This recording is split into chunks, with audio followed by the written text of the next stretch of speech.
இந்த வீடியோவில் நம்ம என்ன பார்க்க போறோம்னா, மகர ராசிக்காரர்களுக்கு 2026 தமிழ் புத்தாண்டு.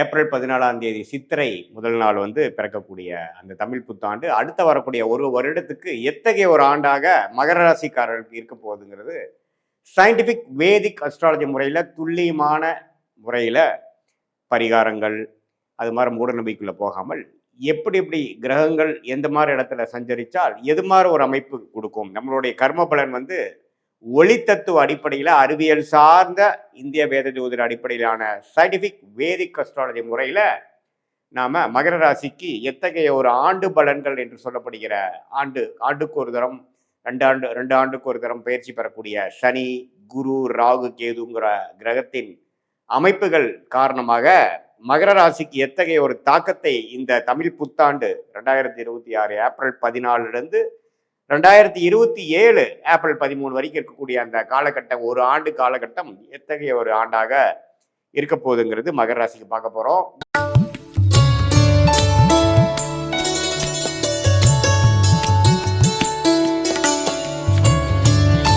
இப்ப பாருங்க, சனி வந்து 3ஆம் இடத்திலே நீடித்திருக்கிறார். 7.5 நாள் சனி மகர ராசிக்காரர்களுக்கு முடிந்து ஓரளவுக்கு பிரச்சனைகளிலிருந்து மீண்டும் அடுத்து வரக்கூடிய புதிய வாழ்க்கையை நோக்கி போய் கொண்டிருக்கக்கூடிய மகர ராசிக்காரர்களுக்கு குரு ஜூன் 1ஆம் தேதி வரைக்கும், தமிழ் புத்தாண்டு பிறந்து ஒரு 1.5 மாசம் வரைக்கும் 6ஆம் இடத்திலே இருந்து ஜூன் முதல் வாரத்தில் 7ஆம் இடம் என்று சொல்லப்படுகிற கேந்திரம் உச்ச குருவாக மாறி ராசியை பார்ப்பது அருமை. ஸோ ஜூன் 1ஆம் தேதியிலேருந்து பார்த்தீங்கன்னா குருவின் தாக்கங்கள் நம்ம பாசிட்டிவாக இருக்குது. யாருக்கு? மகர ராசிக்காரருக்கு. இது வரைக்கும் கொஞ்சம் பணவரவு கைக்கு வந்தது, வாய்க்கு வரவில்லை, கடன் தொல்லை, வீண் அலைச்சல், சுப செலவுகள் குறைவே இல்லாமல் போயிட்டு இருக்குதுங்கிற மாதிரி இருக்கக்கூடிய மகர ராசிக்காரர்களுக்கு இனிமேல் பார்த்தீங்கன்னா எல்லாமே ஒரு கண்ட்ரோலுக்கு வரும். எல்லாமே கொஞ்சம் பாசிட்டிவிட்டிக்குள்ள நீங்களே போகக்கூடிய அமைப்புகள் கொடுக்கக்கூடிய அந்த பயிற்சி தான் குரு பயிற்சி. உச்ச குருவாக 7ஆம் இடத்துக்கு வந்து ராசியை பார்ப்பது அருமை. சரி, இப்போ ராகு கேதுகள் எப்படி இருக்கிறான்னு பார்த்தீங்கன்னா, மகர ராசிக்கு 2ஆம் இடத்துல ராகுவும் 8ஆம் இடத்தில் கேதுவும் இருக்கிறார். இவரு பாருங்க, டிசம்பர் மாதம் புத்தாண்டு பிறந்து ஒரு 7 மாதங்களுக்கு அப்புறம் கேது குருவோட சேர்ந்து கேலயோகமாக 7ஆம் இடத்திலும் ராகு ராசிக்குள்ளேயும் வரார். ஸோ இந்த ஜூன் மாதத்துலேருந்து டிசம்பர் மாதத்துக்குள்ள ஒரு அருமையான ஒரு அமைப்பு இருக்கு. ஏன்னா ராகு கேதுகள் ராசிக்குள்ளே இல்லை.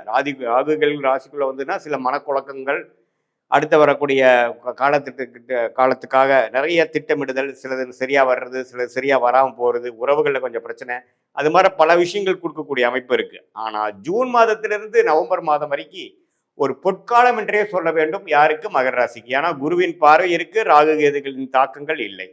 அதே சமயத்தில் சனி 3ஆம் இடத்தில். இது மாதிரி ஒரு அமைப்பு வந்து மகர ராசிக்காரர்களுக்கு நீங்க இப்போ என்ன ட்ரை பண்ணிட்டு இருக்கீங்க, என்ன முயற்சி எடுத்துட்டு இருக்கீங்களோ அது ஜூன் மாசத்திலிருந்து கொஞ்சம் பாசிட்டிவா வரக்கூடிய அமைப்புகள் கட்டாயம் உண்டு. அப்புறம் பார்த்தீங்கன்னா இந்த டிசம்பர் மாதத்துக்கு அப்புறம் எப்படி ஆகும் அப்படின்னா, இன்னும் கொஞ்சம் புதிய முயற்சி, சில பேர்த்தோட அசோசியேஷன், சில கான்ட்ராக்ட், சில வேலை மாற்றம், தொழில் அபிவிருத்திக்காக சில விஷயங்கள், நம்ம ஒருத்தரோட டையப் போடுறது, ஒரு கிளையண்ட்டு, கஸ்டமரு, கொலீகு, அது மாதிரி சில விஷயங்களில் கொஞ்சம் நம்ம கொஞ்சம் சிரத்தையாக சில மெனக்கெடுதல், அது மாதிரி விஷயங்கள் தேவை. அதே மாதிரி மாணவர்களுக்கும் பார்த்தீங்கன்னா இந்த ஜூன் மாதத்துலேருந்து நவம்பர் மாதத்துக்குள்ள அவங்களுக்கு வேணுங்கிற கோர்ஸு, என்ன மாதிரி அட்மிஷன் போகணும், எது மாதிரி ஹையர் ஸ்டடீஸ் பண்ணணுங்கிறதுக்கெல்லாம் நல்லா அமைச்சிக்கக்கூடிய அமைப்பு கட்டாயம் உண்டு. அதுக்கப்புறம் பார்த்தீங்கன்னா சேர்க்கை, ஃப்ரெண்ட்ஸு, வேலை, படிப்பு, அது மாதிரி விஷயத்தில் சில தொய்வுகள் வரக்கூடிய அமைப்புகள் உண்டு அப்படிங்கிறத நம்ம தெரிஞ்சுக்கணும். எப்பவுமே ராகு கேதுகள் ராசிக்குள்ளே வரும்பொழுது சில குழப்பத்தை கொடுப்பார். ஆனால் இந்த தரம் பார்த்தீங்கன்னா குருவின் பார்வையோடு வருவதனால அப்படி ஒன்றும் பெரிய பிரச்சனை இல்லை. சில பேர்த்துக்கெல்லாம் பாருங்க பெரிய லெவலில் ஒரு ரெகக்னிஷன் கிடைக்கிறது, ஃபேமஸ் ஆகுறதுலாம் கூட வருது. ஏன்னா ராகு கேதுகள் எப்பவுமே சுபகிரகத்தின் தாக்கத்தில் இருக்கும் பொழுது நல்ல படங்களை கொடுப்பார் அப்படிங்கிறத நம்ம தெரிஞ்சுக்கணும். ஸோ மகர ராசிக்காரர்களுக்கு எப்படி பார்த்தாலும் ஒரு அருமையான தமிழ் புத்தாண்டாக 2026 ஏப்ரல் 14ஆம் தேதியிலேருந்து வருது. அது குறிப்பாக ஜூன் மாதத்திலிருந்து அதை நீ உணரக்கூடிய அமைப்பு, குருவின் பார்வை, சனி, ராகு கேதுகளோட அமைப்பு எல்லாமே உண்டு. ஸோ கிட்டத்தட்ட கோவிட் கொரோனா டைம்லேருந்து ஜென்ம சனியிலேருந்து மீண்டு வரக்கூடிய மகர ராசிக்காரர்கள் கோவிட்ல தான் அதிகமாக அஃபெக்ட் ஆன ஒரு ராசி பார்த்தீங்கன்னா மிதுன ராசியும் மகர ராசியும் தான். ஏன்னா மகர ராசிக்காரருக்கு ஜென்மசனி, மிதுன ராசிக்காரர்களுக்கு அஸ்தம சனியாக இருந்தது. ஸோ அதுலேருந்து இப்போ எவ்வளோ தூரமாக நல்லா மீண்டு வந்துட்டீங்க அப்படிங்கிறது தான் உண்மை.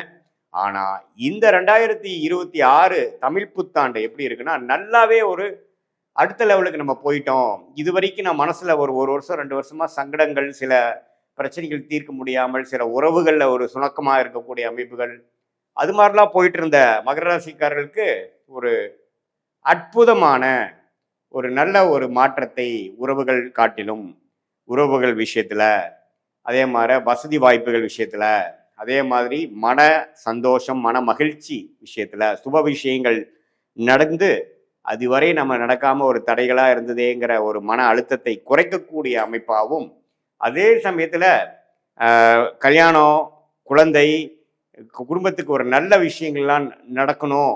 2-3 வருஷமாவே ஜென்மசனியிலிருந்தே அதை நாங்கள் எதிர்பார்த்துட்டு இருக்கோங்கிறவங்களுக்கெல்லாம் நல்ல மாற்றத்தை கொடுக்கக்கூடிய ஒரு அமைப்பு இருக்குங்க.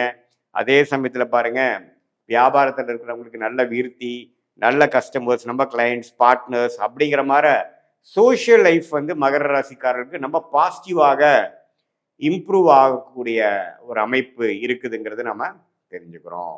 ஸோ மகர ராசிக்காரர்களுக்கு எப்படி பார்த்தாலும் கடந்த 2 வருஷம் கம்பேர் பண்ணுறப்போ இந்த ஆண்டு தமிழ் புத்தாண்டு, குறிப்பாக தமிழ் புத்தாண்டு பிறந்து ஒரு 1.5 மாசத்துல இருந்து என்ன அவங்க எதிர்பார்த்துட்டு இருந்தாங்களோ அது டக்குன்னு கொஞ்சம் கிடைக்கக்கூடிய அமைப்பு, சிலதெல்லாம் எதிர்பார்க்காத சில விஷயங்கள் நடக்கக்கூடிய அமைப்புகள்லாம் வந்து டிசம்பர் மாதத்துக்கு மேலே வரக்கூடிய அமைப்பு. ஏன்னா கேது குருவோட சேரும் பொழுது கேள யோகமாக ஆறி கொஞ்சம் சுபவிரயங்கள் மூலமாக பணம் ஈட்டுதல், ஷேர் ஸ்டாக்ஸ் அதில் எல்லாம் கொஞ்சம் பணம் ஈட்டுதல், கொஞ்சமே குடும்பத்தில் கொஞ்சம் பிரச்சனைகள் போயிட்டு இருக்கிறதெல்லாம் கொஞ்சம் தீர்வு பெறுவதல், பங்காளி சண்டை, கோர்ட்டு கேஸு, வம்பு வழக்கு, இது எல்லாமே ஓரளவுக்கு தீர்வாகி நம்ம மனமே உற்சாகமாகி பழைய மாதிரி ஒரு ஏனோதானன்னு இல்லாமல் கொஞ்சம் உற்சாகத்தோட உருப்படுறதுக்கு என்ன வழிங்கிற மாதிரி ஒரு பாசிட்டிவிட்டிக்குள்ள போகக்கூடிய அமைப்பு தான் இந்த உச்சகுருவின் பார்வை ராசி மேலே விழுகுதுங்கிறத நம்ம புரிஞ்சுக்கணும்.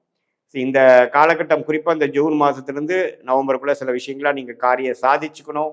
அதுவே நாளைக்கு அடுத்த வரக்கூடிய பல ஆண்டுகளுக்கு வேணுங்கிற ஒரு ஃபவுண்டேஷனான ஒரு பிளாட்ஃபார்மை நீங்கள் கிரியேட் பண்ணிக்கணும் அப்படிங்கிறது தான் உங்களுக்கு நான் கொடுக்கக்கூடிய ஜோதிட ஆலோசனை.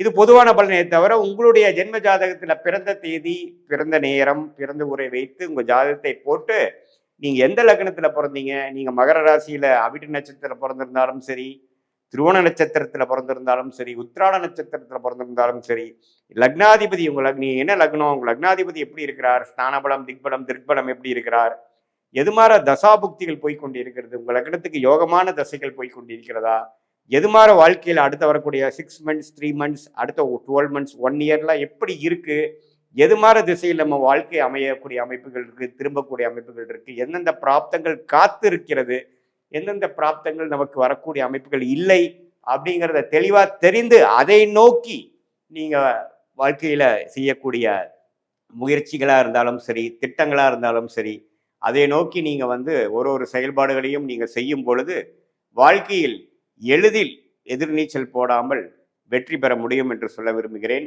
மீண்டும் மற்றொரு காணொளியில் சந்திப்போம். நன்றி, வணக்கம்.